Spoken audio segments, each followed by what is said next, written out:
Hindi pa rin nga talaga mga idol natitigil ang pagbawi ng Dallas Mavericks dahil matapos nga po nila na maipanalo ang kanilang game kontra sa Golden State Warriors, na-extend na nga po nila sa 4 games ang kanilang win streak. Kaya dahil dyan, matagumpay nga po nilang naprotektahan ang ikawalong pwesto sa Western Conference. At kagaya nga po ng inaasahan, sina Luka Doncic at Kyrie Irving pa rin ang nanguna sa kanilang kupunan. Ngunit mismong si Doncic na rin naman ang nagsabi sa kanyang interview na hindi sila mananalo sa kanilang mga nakalipas na laro kung hindi nag-step up ang ilan sa kanilang mga role players kagaya ni Daniel Gafford, nagdala sa kanilang game laban sa Warriors ng 10.6 rebounds sa kanyang 5 out of 5 shooting. Yes mga idol, since perpekto muli ang kanyang field goals ay umabot na nga sa 33 straight shots ang nagawa nito sa nakalipas nilang 5 laro. Kaya kailangan na lamang nga po niya na magkaroon ng 3 sunod-sunod na field goals sa kanilang next game laban sa OKC Thunder para mabasag niya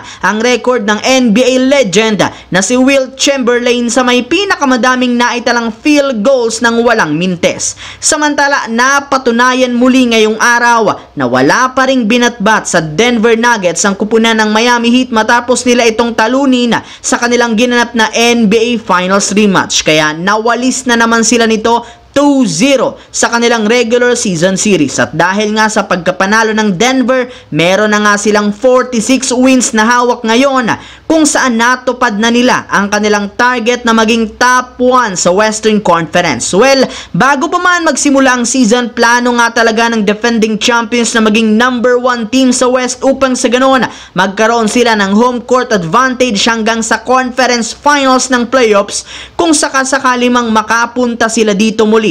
Isa na rin naman ito sa mga makakatulong sa kanila upang umabot muli sa NBA Finals at maging madali sa kanila na madepensahan ang kanilang kampyonato. Pero dahil nga hindi pa naman tapos ang regular season at magkakadikit pa rin naman ang win-loss record, hindi pa nga pwedeng magpakampante ang Denver Nuggets, gayong isang talo lamang nila, maaari nga silang bumalik sa top 2 o top 3. Samantala, dito naman, isa nga po mga idol sa mga nasisi sa pagkatalo muli ng Los Angeles Lakers laban sa Sacramento Kings, walang iba kundi si Anthony Davis na nagkaroon muli ng malamyang performance na siyang rason bakit bumagsak na sa 0-10 ang kanyang record laban kay Domantas Sabonis.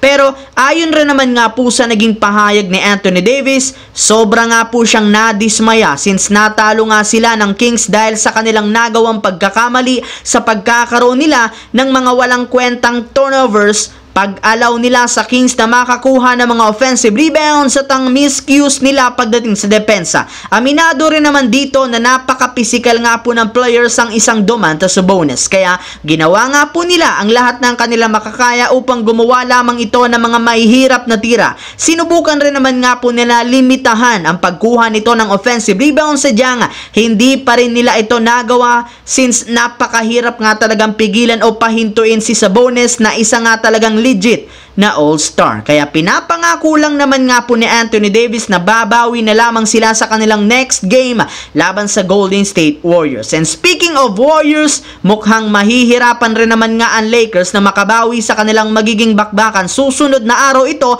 dahil ayon nga po sa ibinulgar ni Coach Steve Kerr, sigurado nga po na makakapaglaro na dito ang kanilang superstar na si Stephen Curry matapos ang ilang araw na pagre-recover mula sa kanyang nadaling paa.